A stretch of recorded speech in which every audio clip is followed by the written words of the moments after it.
horrible, horrible tragedy that should never happen anywhere, let alone London. It could have been us because we walk these paths all the time. The community needs to come together and grieve. Despite all of the pandemic issues, everyone has the sense that they need to come and grieve together. The residents of London, Ontario will have that opportunity to grieve together at a vigil that will get underway in about an hour from now in the city. It will honor the 4 family members who were killed and the young boy who was seriously hurt after they were run down on a sidewalk Sunday night. A mother, father, their daughter, and her grandmother all killed, according to police, in a hate-motivated attack based on their religion. Tonight, we are learning more about the victims from those who knew them. Kilda Yoon joins us live from London, from the mosque, where that vigil will get underway in about an hour. Kilda. Well, Dwight, hundreds of people have already arrived here. The vigil starts at 7, but hundreds have already arrived in front of the London Muslim Mosque. As you can see, they've spilled onto the streets. Hundreds more are expected before it gets underway at 7. Many from the London community, especially the Muslim community, as you can imagine, many still grieving, still in disbelief. Now, the mosque is about 7 kilometers away from the scene where the attack happened, and today, many still continuing to leave flowers, teddy bears at that site, as well as right in front of the mosque here behind me, a lot of people leaving flowers, still grieving. As I said, I talked to some people here today, some family and friends, still in deep shock and sadness over the 4 family members that were killed. And we're also learning more about them today. The 4 victims and the little boy who remains, 9-year-old boy who remains in hospital tonight, now left without his parents, without his sister, without his grandmother. A memorial continues to grow at the site of an attack that police say was motivated by hate. 3 generations of one family killed when a truck slammed into them as they took an evening walk. Police say they were targeted because they were Muslim. Horrible, horrible tragedy that should never happen anywhere, let alone London. It's just so sad. This is tragic. It has no place here in London, Ontario, no place in Canada. We're one big community here, and we won't stand for this.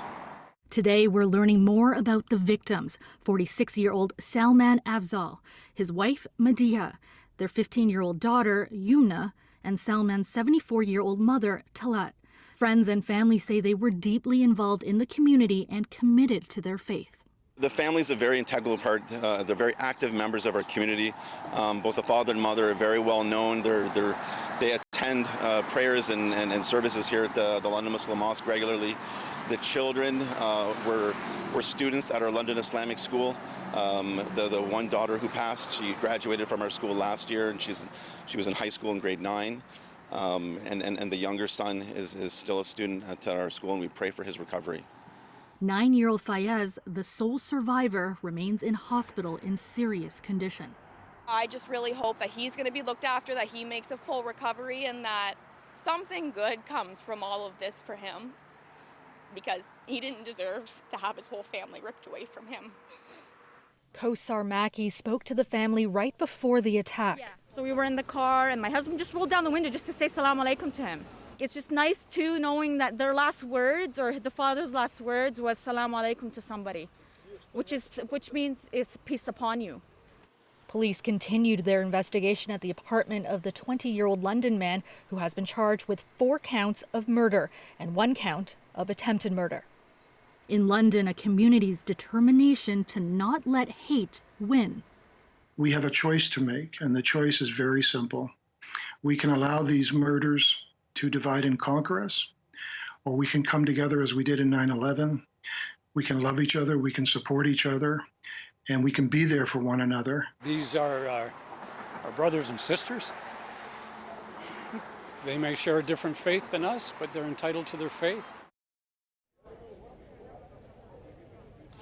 London police have blocked off a pretty large stretch of road here on Oxford Road West in order for people to gather. And as I mentioned, hundreds have already arrived, and we are expecting many more.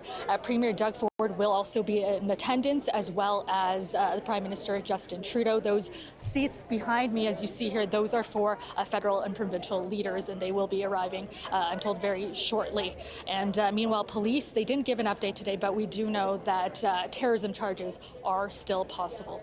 Back to you, Dwight. Kelda, thank you. And as Kelda mentioned, Premier Ford will be at tonight's vigil in London. Earlier today, he described what happened as a terrorist attack.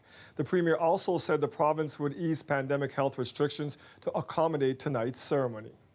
I'd like to pass my sincere condolences on to the Muslim community across Ontario, across Canada, and our prayers and thoughts are with the family of this terrible, terrible tragedy. This is nothing short than a terrorist attack on innocent people based on their faith and their religion.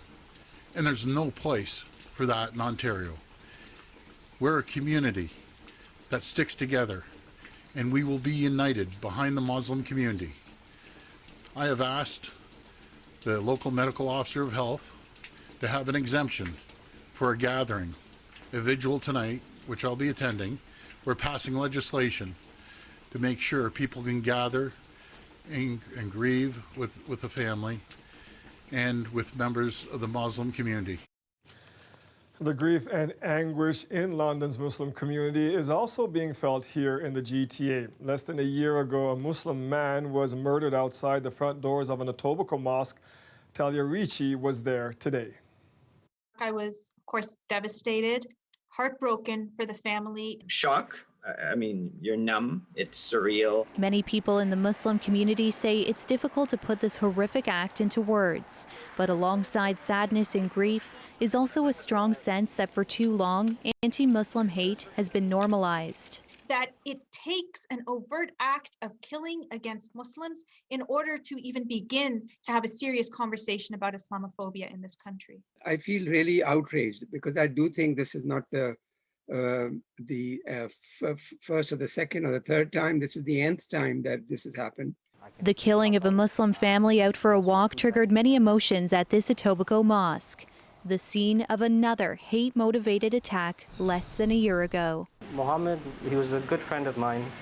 He was quite funny, he was quite welcoming, he was quite caring. Mohammed Aslam's office was volunteering when he was stabbed to death. It brought about a lot of emotions and made me, let's say, sad, definitely, that something like this has happened again. You know, there's a lot of anger. Faraz Aziz News Office 2. He says city boundaries don't matter when Muslims are targeted. This can happen to any of us, right? I mean, this is a regular family that was out for a walk, the way I am with my wife and two boys in the evening. Toronto police say the service is patrolling places of worship. Politicians are sharing condolences through statements like this. To have their lives taken by an act of anti-Muslim hate is not only tragic, it is incomprehensible. And while the community is grateful for these sentiments, many need this question answered. I'm now consumed with what, so what do we do about this? I think there needs to be some laws made that are actionable. But to also address the conditions that give rise to such an act of violence in the first place. Words aren't the only thing we need anymore. We need action. Action that stands long after the vigils and prayers fade. Talia Ricci, CBC News, Toronto. We will have more on tonight's vigil and the investigation into the attack a little later in the show. And of course, stay up to date with the latest online at cbc.ca/Toronto. A judge has found 2 Hamilton paramedics guilty of failing to provide the necessaries of life. Yosef Al-Hasnawi was 19 years old. He became known as a Good Samaritan who had just left the local mosque and was shot after trying to help an older man being accosted by 2 younger men on the street. The judge ruled the mistake made by the 2 paramedics who responded was a conscious decision not to follow their training. Lorenda Redekop has more. Justice for Yusuf. A sense of victory for the family and supporters of Yosef Al-Hasnawi. His father found it too hard to attend the trial, but was there today. I think it's very fair. and hey, they are guilty. I'm not concerned if they take 10 years in jail or 1. I'm not about that. It's just justice done. In his ruling, Superior Court Justice Harrison Arell told the court to say this is a tragic case would be a gross understatement. The court heard the 2 paramedics, Stephen Snively and Christopher Marchand, did not fully assess Al-Hasnawi. Snively spent just 19 seconds checking him at the scene. They delayed, taking 23 minutes to leave the scene, lifted him incorrectly for someone with a penetrating wound, then headed to a hospital for psychiatric issues rather than the trauma hospital 5 minutes away. Some witness accounts said Al-Hasnawi was shot with a BB gun, but a bullet from a .22 caliber handgun had pierced an artery and a vein, though the judge noted standard of care for paramedics does not differentiate between the type of gun used. They failed to show those protocols and their extensive training, he said, and as such deprived Yosef of his only possible chance of survival. They listened to rumors and innuendo around them at the scene that this was a superficial wound, even though the wound itself did appear as a small penetrating hole. Witnesses also said first responders at the scene didn't take Al-Hasnawi seriously. I heard them. They said he's acting and they laughing with each other. Al-Hasnawi's father and brother were both there in December 2017 as Yosef lay on the street injured. Earlier, the 19-year-old had left their local mosque. Then, seeing 2 younger men harassing an older man, intervened. The 2 chased him, one shooting him with a handgun. The man who shot Al-Hasnawi was acquitted last year of second-degree murder. That decision is being appealed. He was my right hand, he was my back, he was everything for me. His loss is a big loss. Snively and Marchand remain out on bail. A sentencing hearing is set for October. Lorenda Redicop, CBC News, Toronto. The base of the statue of Edgerton Ryerson at the university's downtown campus was boarded up today. The statue itself was toppled on Sunday following mounting criticism to have it removed and have the school's name changed due to Edgerton Ryerson's ties to the residential school system. The university has said it would not restore or replace the statue, adding that it will be removing the pedestal for safety reasons. The school has also temporarily moved a memorial of shoes and flowers that had been laid at the base of the statue in memory of the 215 Indigenous children whose remains were discovered at a former residential school in BC. The school says the memorial will be carefully returned once the base is removed. Meanwhile, Hamilton's Public School Board has voted unanimously to rename Ryerson Elementary School. The board says it wants all Indigenous students and staff to feel they belong and that their identities are valued. Today, Ontario saw the fewest number of COVID-19 cases on a single day since last September. The province reported 469 additional cases of COVID-19, and while we often see the fewest number of cases on Tuesdays, test positivity rates continue to decline week over week. There was a province-wide positivity rate of 2.7%, down from last Tuesday's 3.6%. With positive vaccination rates both here and in the U.S., some say the border should reopen sooner than later. And in a bid to save the summer, the Canadian Tourism Association has launched a campaign to accelerate talks to do just that. Alicia Son has more. How has the pandemic affected the tourism sector? Take it from the general manager of one of Toronto's most popular attractions, the Ripley's Aquarium. It's shut us down. We've been closed for 288 straight days. It's been financially draining. We have to maintain our animals, our exhibits, our water quality, our building. A place like this also employs a lot of people. In the summertime, we'd have like 250 people working here, and we're, about a third of that at the moment, or less than a third. It's the story of the whole sector right now. The tourism industry was the first hit by the pandemic, the hardest hit, and will be the last to recover. And that's why we're here at a press conference hosted by the Tourism Association of Canada. We are asking for the federal, provincial, and territorial governments to work together on a plan to reopen. Talks are ramping up. The feds say the reopening will be done in phases. We want to get back to normal. We want to start traveling again. Prime Minister Justin Trudeau stopped short of making an announcement today, but reiterated that the sooner second doses can be administered, the sooner restrictions will be lifted. It's very clear that even though one dose has allowed us to significantly protect Canadians, it is still an incomplete protection, and we need people to get the full 2 doses of their vaccines. The Tourism Association agrees reopening the borders should be done in a phased way, starting with the U.S. border. But the GM of Ripley's Aquarium says it shouldn't just be spurred on them. Like yesterday's reopening of the local economy being announced 3 days early, tourism operators need time to plan. We have to bring back staff. We have to retrain them, hire new staff, develop our marketing programs, sales initiatives. All that takes time, and we can't start it and start spending money until we know that we have a clear opening timeline.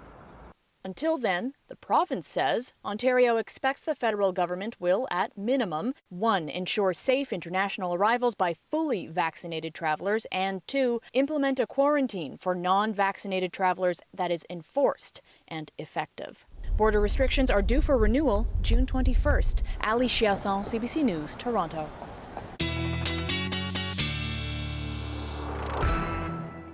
Colette has the details of the special weather statement for us. Hey, Colette.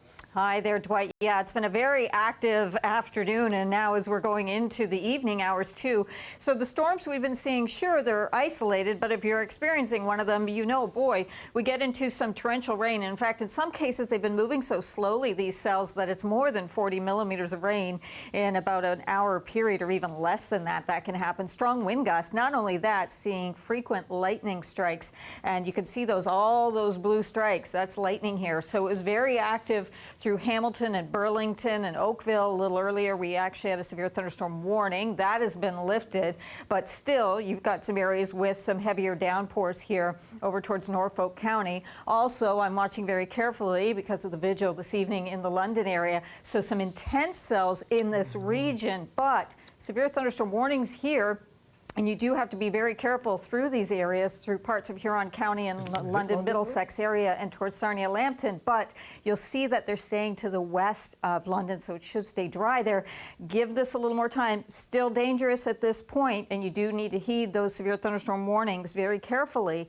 But give it another hour or so, and we will be seeing the stuff winding down quite a bit. So when we look at the overnight forecast here, yeah, we're talking about partly cloudy skies, much calmer conditions. 20 degrees for the overnight low. The winds will be fairly light too, but let's do this all over again tomorrow. I'm sorry, we don't actually have a choice. So 30 degrees, feeling 37, afternoon and evening thunderstorms, but it's just one more day, Dwight. I'll have the full forecast coming up. We'll see in a little bit. Thanks, Colette. This weather update is brought to you by Train. For a limited time, take advantage of 36 equal payments and 0% financing. It's hard to stop a train. Drake is no stranger to making history, so it shouldn't be a surprise that History is the name of the new music venue the Toronto rapper is opening up in the Beaches. Eli Glasner's here to tell us all about it. So, Eli, what do we know about Drake's new venture? Well, what we know is it's called History. It is going to house about 2,500 music fans. He is joining forces with Live Nation to make this happen. They were already planning to use this space for a couple of years now, so that's not too much of a surprise. So now you see the location and what's coming soon. You even see kind of the History logo there. So this is 1663 Queen Street East. Was the former venue of Champions Greenwood Betting. Now it is going to be this new concert hall. The plan is to have about 200 shows a year in this new place called History. And let me read you a quote from Drake himself. This is what he had to say. Some of my most memorable shows were playing smaller rooms like History. I wanted to take those memories and what I learned and create an incredible experience for both the artists and the fans. Now, we have some artist renderings of what this new concert hall is supposed to look like. So there you go. Very flashy. Actually opening somewhat soon. Just to give you a sense of the size, if you look at Danforth Music Hall, that has a capacity of 1,500. Phoenix has a capacity of 1,300. The Rebel Concert Space and Nightclub has 2,500. So that would be similar to what you're seeing there. So this is a step up, kind of a good spot for those not ready for the Rogers Center, but too big for the Phoenix. And I guess that's what Drake has in mind, that it will be not a massive place. It will have a somewhat kind of a more intimate room for those kind of artists that are still kind of that medium size. It's funny, you named all those places, and part of my misspent youth spent in some of those places there, Eli. Me too. Now, we keep waiting for Drake's new album, and it's not coming out, Certified Lover Boy. So how much of a surprise is this announcement? He's got to stop worrying about construction and get back into the Yes. studio. Yeah, well, like I said, I mean, Live Nation has been looking at this site for a while now. It is full support. The local councillor, Brad Bradford, he was tweeting about it very enthusiastically.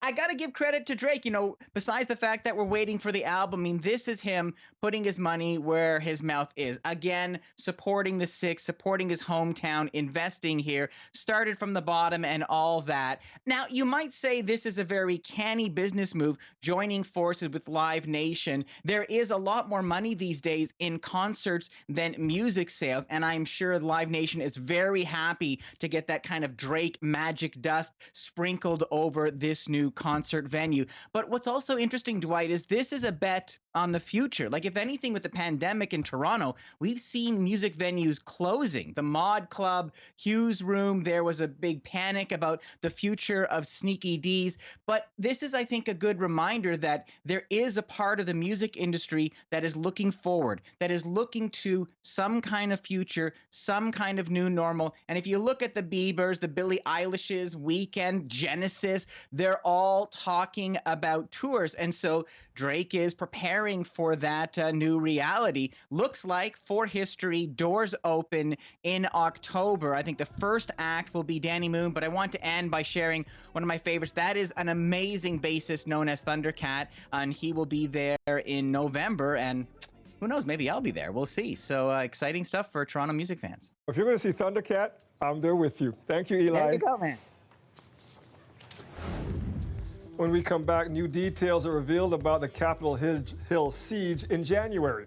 Sadly, it was the frontline officers who were left to defend us, to defend our staff, and to defend democracy. What a Senate report found out about security and communications leading up to the day of the attack. We'll have those revelations for you after the break. A U.S. Senate report released today has revealed new details about the deadly attack on the Capitol on January 6th. It concludes there were multiple security and communications failures before the day of the attack, and found Capitol Police had intelligence weeks before that Trump supporters were planning an armed invasion. Farah Morelli has more now from Washington. They are images that are hard to forget. Hundreds of rioters storming the Capitol on January 6th as officers struggle to keep the mob behind security lines. Today, a report detailed just how unprepared officers were and found warnings of potential violence from Trump supporters were largely ignored. Part of the reason it was overlooked is people were saying, well, this just can't happen. These groups of folks, they can't do that. Well, now we know they can. The more than 100-page report found U.S. Capitol Police's main intelligence unit was aware of the potential for violence leading up to January 6th. But not everyone got that warning. It also found Capitol Police didn't have authority to request assistance from the National Guard. For me, it was the lack of planning to have one of the officers, and we picked this up in one of the tapes. He actually said, in the middle of all this, people are being shot, glass is breaking. He said, does anyone have a plan?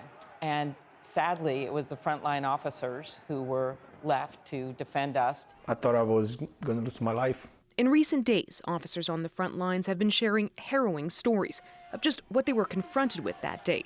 The report recounts some of those details, adding some suffered broken bones, chemical burns, even brain injuries. Noticeably absent from this report, any mention of former President Donald Trump's role in potentially inciting this violence. This bipartisan report didn't look at root causes. 2 weeks ago, Senate Republicans shut down an attempt to launch an independent commission to just what happened on January 6th. Farah Morelli, CBC News, Washington. In about 30 minutes, a vigil will get underway for the family hit and killed in an attack allegedly targeted because of their religion. Hundreds are expected. Looks like there are already hundreds there, including both the Prime Minister and our Premier. We will have the latest from London after the break. London, Ontario is a city of just over 400,000 people, and tonight their thoughts and those of people right across Canada are with a young boy who survived an attack that left his father, mother, sister, and grandmother dead. A 20-year-old man who police say was motivated by anti-Muslim hate drove onto the sidewalk, striking the family as they were out for a walk. A makeshift memorial has grown at the scene of the attack as neighbors, friends, and strangers leave flowers and notes of support. Hala Goneim is live in London tonight, where this family is being remembered. And Hala, what can you tell us about them? The London Muslim community is mourning a family, one of their own, a family that spanned 3 generations. 46-year-old Salman Afzal, his wife, 44-year-old Mediha Salman, their child, Yumna Afzal, 15 years old, and their grandmother as well. 9-year-old Fayez remains in hospital with serious but non-life-threatening injuries. People here tell me they were jewels for the community. They were pillars. They had really deep roots here. They moved from Pakistan to Canada in 2007 and very quickly integrated here. We know that Mediha was at Western University completing her PhD. She was studious, described as a sparkling, generous, loving person. Salman, her husband, was in the medical field, and he was very passionate about taking care of people, and especially seniors living in the numerous care homes here in southwestern Ontario. As for the 2 young ones, they went to an Islamic school here behind me near the mosque, and they were described as role models for other students. Yumna, the 15-year-old who was killed, was very passionate about art. Most recently, actually, just in August, she painted a mural in her school, and it was inspired by being a leader. It said, shoot for the moon, and even if you miss, you'll land in the stars. You know, a very, very loving, caring family who were very generous, gone too soon, and the community here says they will be missed. We can see that by the turnout behind you. Hala, what can we expect from this vigil tonight? Hundreds of people, as you can see, have already poured into the mosque compound. Young, old, Muslim, non-Muslim, that doesn't matter. Today, they're all united together against Islamophobia. You have a bunch of people here who are actually wearing traditional and religious clothing. This is an answer to a call that asked them to do so in order to showcase that they are unapologetically Muslim. You have a group of students who are also wearing purple hijabs. These were Yumna's friends, and purple was her favorite color. They were handing out purple ribbons to honor her. There are signs that say she was our future. Other signs say love over hate and that we stand together. And a lot of people here are telling me that the community sense is really building and that this is really important for them. Why? Because healing is extremely difficult, but this is the first step. This is a very important step for us to heal. We see the compassion of our neighbors, our friends, our community. When they come out, they share these their beautiful thoughts with us. They come and share our grief. They extend us their compassion. It's very, very important for us to heal through this process. It's important for us to experience that love, because that incident, that horrific tragedy, that strikes at the very core of our existence. Do we even belong here is the question people ask. These kinds of beautiful gestures of love and compassion show that we definitely belong here. This is our home. London police, as well as city officials, have already blocked off the stretch of road behind me here. Nearby, just about 7 kilometers away, where the attack scene happened, where there is a memorial, a human chain is set to form from that site all the way to the London Muslim Mosque here. And on the agenda, just in about under 30 minutes, We're expected to begin with a Quran recitation, following with some speeches. We know that Premier Doug Ford is on the list, as well as NDP leader Jagmeet Singh, religious local leader Abdel Fattah Tawakkul, as well as other community voices here, and it will end with a moment of silence. Dwight. CBC journalist Hala Gone reporting live from London for us tonight. Thank you, Hala. Thank you. Earlier today, CBC News spoke with Amira El-Gawabi. She's a board member with the Canadian Anti-Muslim Hate Network. El-Gawabi says what happened in London shows that hate and Islamophobia are a growing problem in our country. We've heard the acknowledgement that this was an act of terror by the Prime Minister. That was important because absolutely Canadian Muslims have been terrorized by this mass murder. To imagine this beautiful family out for an evening stroll in broad daylight being plowed down by someone who is so consumed by hatred that he would randomly select them as his victims, killing almost all of them, you know, parents, an older sister, and leaving this poor young boy now without these beautiful people in his life. It's just heartbreaking, and certainly it's terrorizing. I keep reminding myself that the vast majority of Canadians are loving, are respectful of diversity, you know, that we should feel safe in this country.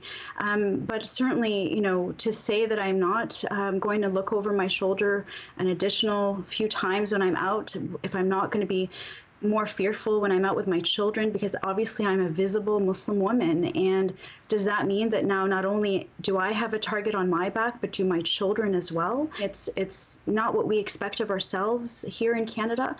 We want to do better. We want to feel better about inclusion and diversity. But, you know, these feel like empty words right now, to be honest, when we have such a horrendous attack, an act of terror, once again, really shattering any illusion that anyone has that hate and Islamophobia are not on the rise in this country.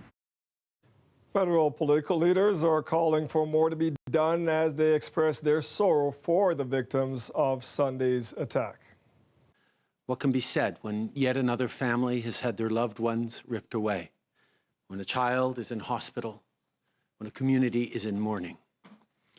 So all I can say is this: to everyone who is grieving, who is angry, who is afraid, your neighbors stand with you. Your community stands with you. We will not let hate divide us. Tonight, as the people of London hold a vigil for the family lost to this horrific attack of terror, let us resolve to do more than just grieve. Many Canadians, including one 9-year-old lying in a London hospital bed, need us to do that more than ever. We need to get rid of hate. We need to get rid of Islamophobia and all forms of racism. We need to get rid of violence. And we need to get rid of these tragedies. I love my home. I love this place. But the reality is, this is our Canada. This is our Canada. Our Canada is a place where 215 little kids were found dead in unmarked graves. Our Canada is a place where you can't walk down the streets if you wear a hijab because you will be killed. This is our Canada. We can't deny it. We can't reject that because it does no one any help. It is the duty of all levels of government and all people to identify, expose, and root out supremacist movements, and to ensure that those who promote or disseminate such ideologies know that there will be no safe place, no dark corner where their beliefs will be allowed to flourish. Tune into CBC News Network after our show for a live special from London, where the vigil will be held to honor the family killed in this attack. Janella Massa and David Common will host starting at 7, followed by The National with Adrian Arsenault, who will be live in London.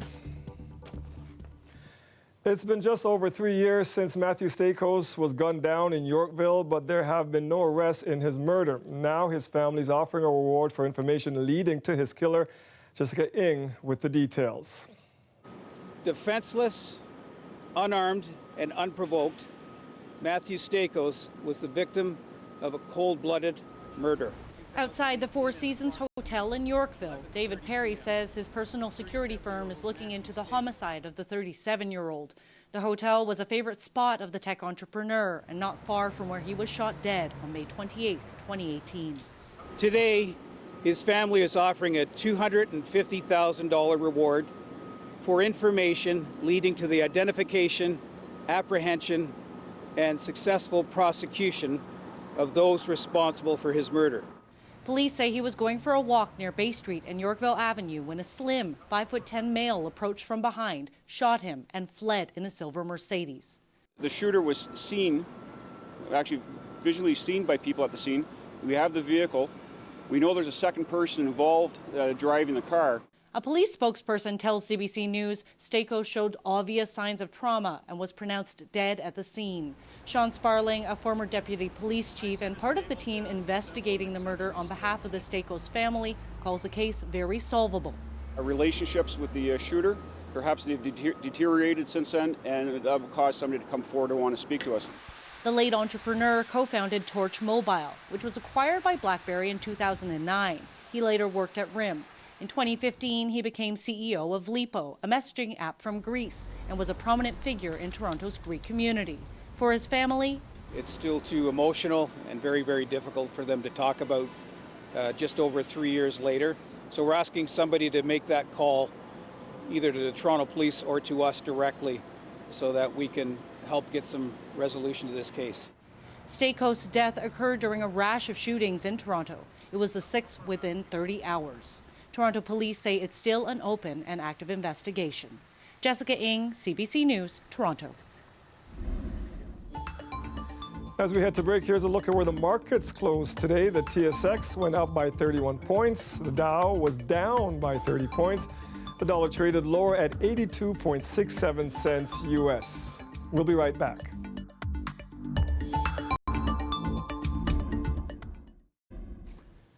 Toronto City Council voting today to get more portable toilets into city parks. It will mean more convenience for park users, but some residents who live near parks that have become late-night party destinations feel the city is missing the mark. Greg Ross explains.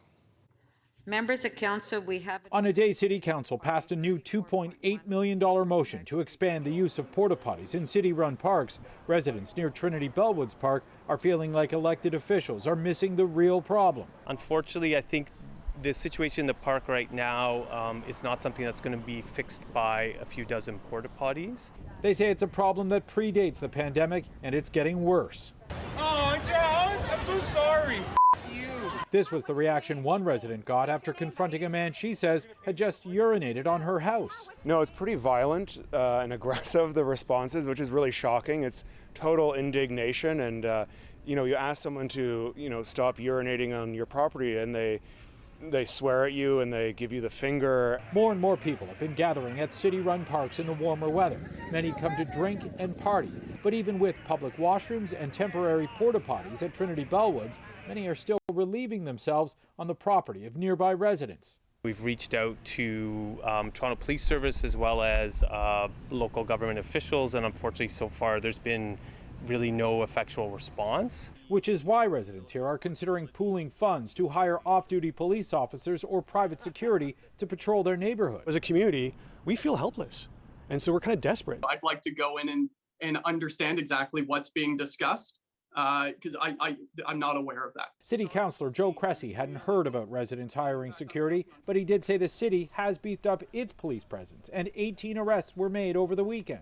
The city's integrated enforcement team, which includes Toronto Police Services, Municipal Licensing and Standards, are working to proactively be visible and to take action throughout our destination downtown parks. He hopes the reopening of patios this weekend may help alleviate the problem, but residents here aren't so sure. They feel it may only give people more incentive to be out and around others. You're going to fill up these patios pretty quickly, and you have this pent-up desire for people to be out and partying. Where are they going to end up? It's like, well, we can't be at the bar, then let's just go here. Residents say they need more police patrolling their streets, specifically looking for those trespassing on private property. Greg Ross, CBC News, Toronto. Remember, if you have a story you would like us to look into, send us an email, torontotips@cbc.ca.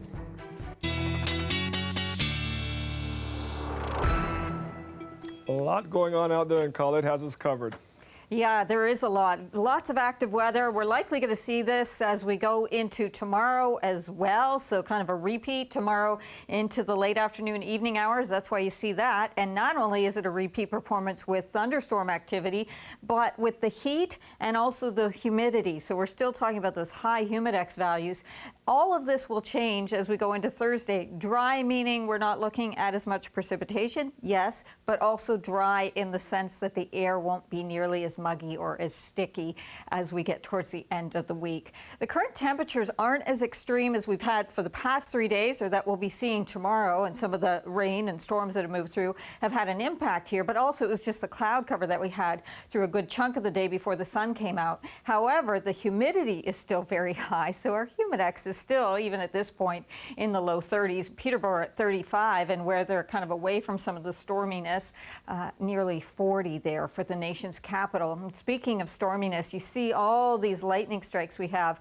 So for eastern and right through southwestern Ontario, I was mentioning this earlier in the show, we do still have that special weather statement that is in play because of these pop-up storms. Some of them putting down locally some very, very heavy amounts of rain. So you have to watch for flash flooding opportunities here. And it comes down in a short period of time. We've had some areas here, these two cells, where we're looking at where we've had severe thunderstorm warnings, and obviously watching carefully what's happening in London. It does seem as though the active weather is staying to the west and over towards the east, where we had the storminess earlier. But in these communities where you have the lightning strike still, you certainly have to be mindful there. Now, what is ahead? Well, I already gave you a clue, right? And we're going to see that it's quieter as we go towards tomorrow morning. A little bit of a pop-up there towards the Niagara region, but otherwise we'll get sun in the morning, and that just enhances that chance for those thunderstorms to come back, bubbling up into the latter part of the day tomorrow. But then after that, you'll be able to take a breather and literally breathe a little easier as the humidity levels go down. The air quality tends to improve. Tonight, those readings are pretty close to 20, and here we go tomorrow. Right around the region, 30 degrees, feeling like the upper 30s, and then big changes come as we go towards Thursday and into the weekend. It's going to feel pretty good there, Dwight. Thank you, Colette. You're welcome. United in grief, a vigil is about to begin in London for the Muslim family hit and killed in what police say was a hate-motivated attack. We'll take you back there live after the break. In just a few minutes, a vigil will get underway for the Muslim family killed in Sunday's attack in London, Ontario. Let's go back now to Kelda Yoon, who is at the mosque where the vigil is being held. Kelda. I'm good. Hi, Dwight. Well, there are thousands of people here now, thousands upon thousands, several blocks long here on Oxford Street West. You can see people jam-packed, all of them advised to wear their masks to try to keep a little bit of distance. All of them waiting for this vigil to begin, which will be beginning in moments from now. Now, I'm here joined by the best friend of the daughter who was killed, the 15-year-old daughter who was killed in the attack. Nahuda Salam. I can't imagine, first of all, my condolences. I can't imagine what you're going through. Tell me more about the family. And I know they were very much loved here in this community, and you had just seen them on Friday. Yeah, so the dad was always here at the mosque. He's a great, great man. The mom was really, really smart, mashallah. Also, she was working to get her PhD. Her brother is also super, super, super smart. They're just a really, really, really smart family. Yeah, I saw her on Friday. We hung out for the first time in months. I hadn't seen her in so long. We talked every day, but it's not the same thing as hanging out with someone in person.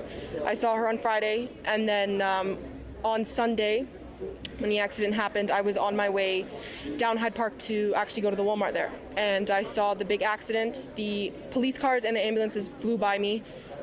We just thought it was going to be a normal accident. It was going to be fine. And I actually saw 2 bodies on the ground on the floor.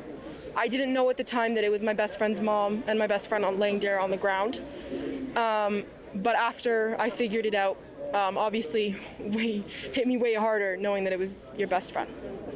I can't imagine. You see, you're surrounded by so many people here today. I saw you earlier. You were hugging so many of other members of this mosque, right? Also, you went to the same school as Yumna, and you also went to mosque with her family worship.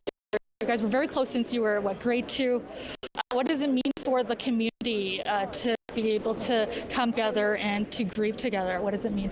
It's amazing. Our Islamic community is very tight and close, and I was expecting this from our community, but it's even more amazing when non-Muslims come up, when Christians, when Jewish, all religions, all people, even people who don't believe in what we believe in, and they show that they believe that we deserve rights. It's really amazing. Thank you so much, Huda.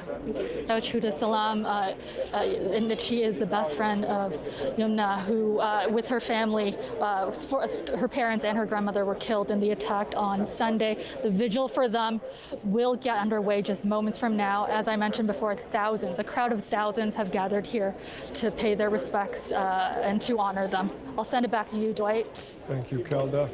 As we heard earlier, Yumna's friends wearing purple scarves because that was her favorite color.